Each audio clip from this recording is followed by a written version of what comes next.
This is a moment in Jewish history.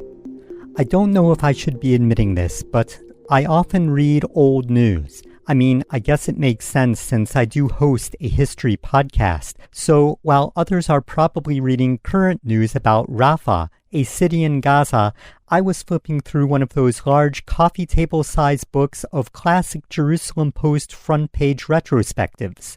And there, on July 17, 1946, was the following headline: Yishuv strike today. Leaders join Rafah fast.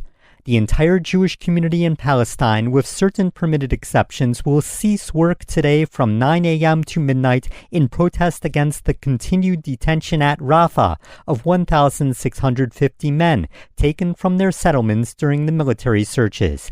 Held under guard behind barbed wire, no charges have been proffered against them. They have been on a hunger strike since 7 o'clock Monday evening. At the same time, 400 men and women at Latrun yesterday declared a hunger strike in solidarity with those at Rafah. Today, shops and businesses and places of entertainment throughout Palestine will be closed. Now, this news item refers to Operation Agatha, in which the British arrested over 2,700 men and women and ransacked their offices, including the top leaders of the Jewish Agency and other Jewish community officials in the land of Israel, then under British rule. Rafah, a city on the border of Egypt and Gaza, both also under British rule, was set up as a British base and used to house the Jewish arrestees. But before we go further with that, let's find out about the history of Rafah, focusing on the Jewish people who lived there. I already mentioned the history of the Jews of Gaza in a previous podcast. Gaza City had a thriving Jewish population going back generations, and there are Shabbat songs still sung today from Gaza. But specifically Rafah is unique. Rafah is mentioned in the Egyptian historical writings as a border town. In the year 721, Sargon of Assyria defeated Sebe of Egypt and Hanno of Gaza at Rafah, and then burned the city. The Assyrians deported over 9,000 residents.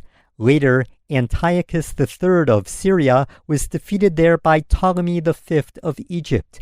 This huge conflict was known as the Battle of Rafah, and is the only known battle in which African elephants and Asian elephants were used against each other.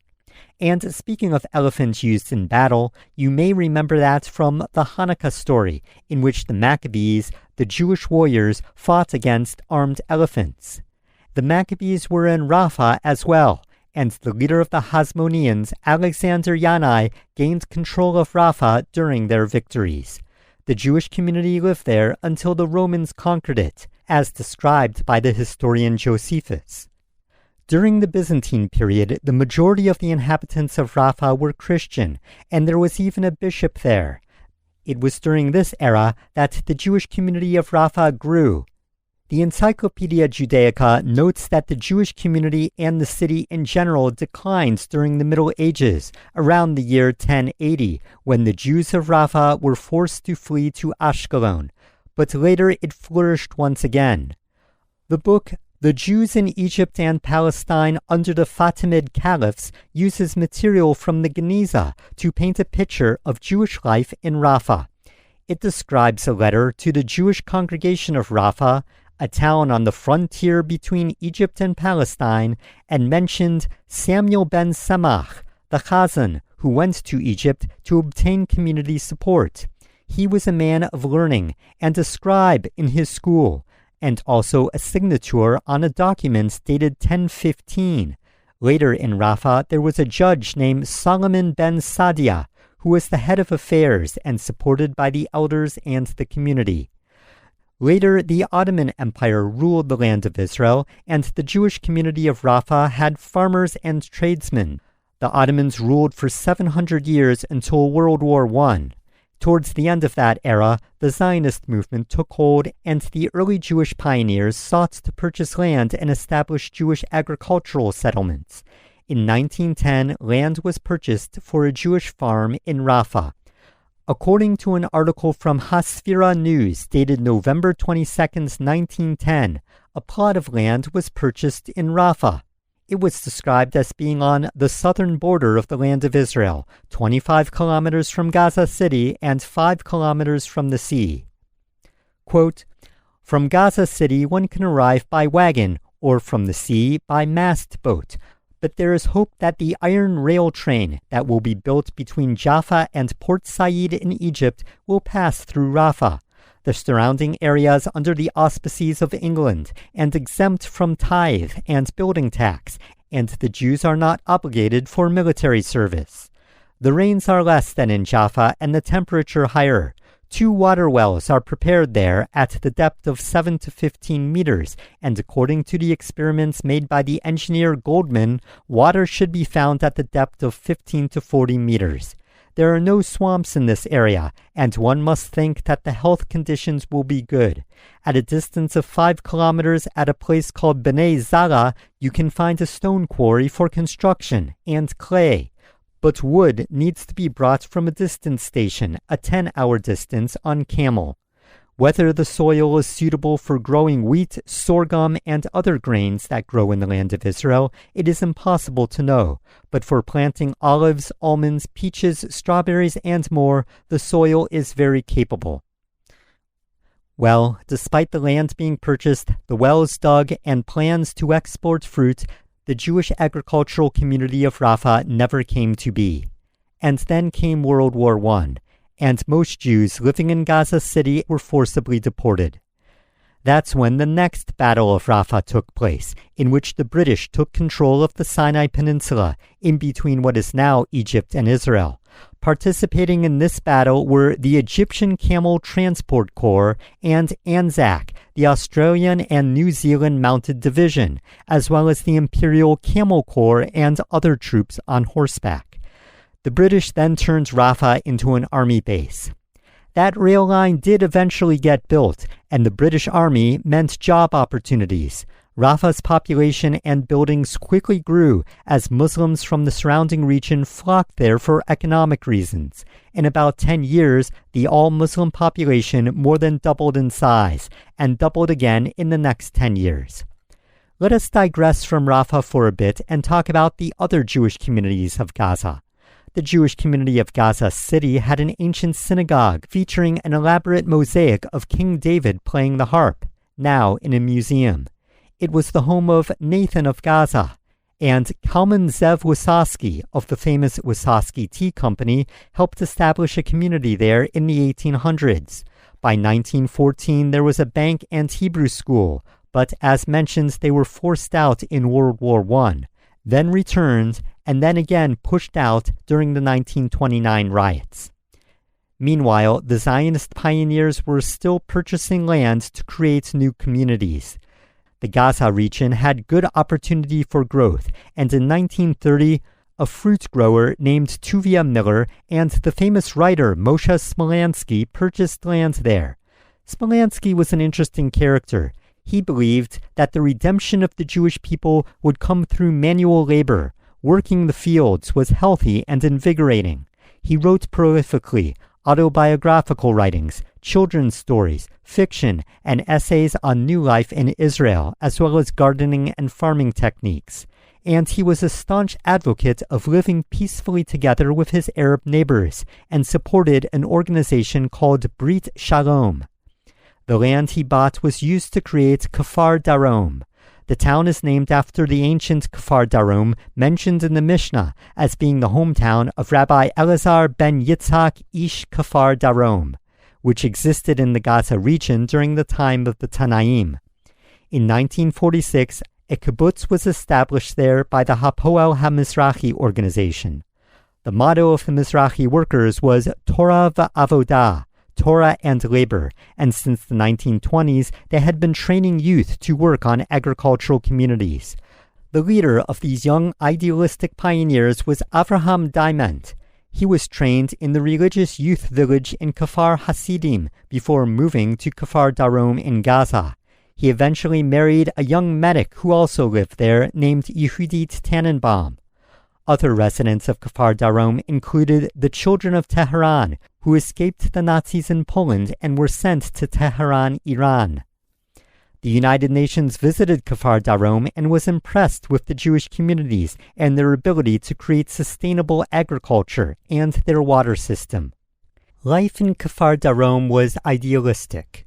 But before we get there and its destruction in 1948, let's talk about 1946, which brings us up to where we came in, with the detainment of over 2,000 people during what was called Black Sabbath.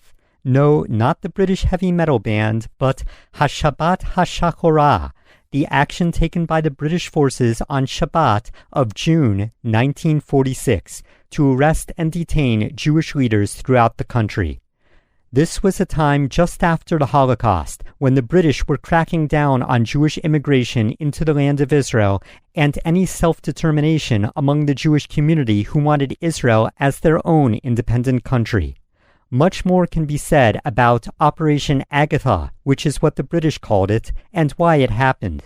But let's get back to Rafah and how it suddenly had a large number of Jewish people living behind barbed wire there.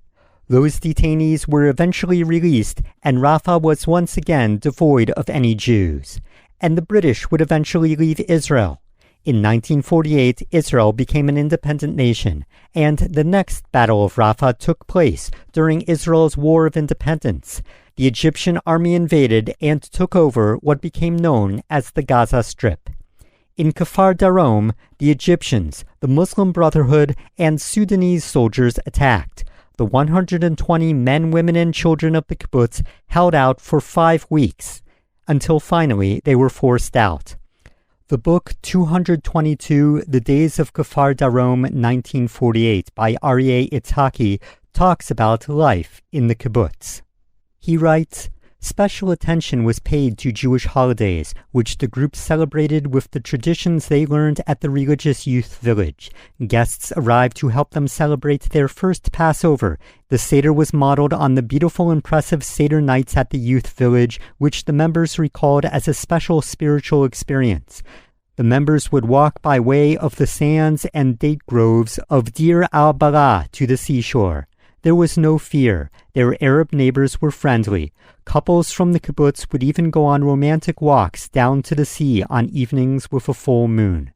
During their free time in the evenings, they would play sports. In addition to soccer, there was also volleyball competitions against the members of other kibbutzim. Folk dancing was also popular. The main entertainment was listening to the radio. The kibbutz had 2 radios. In the dining room stood the official radio, an old receiver that worked on batteries and broadcast news, music, and most important, humorous sketches from popular comedy groups.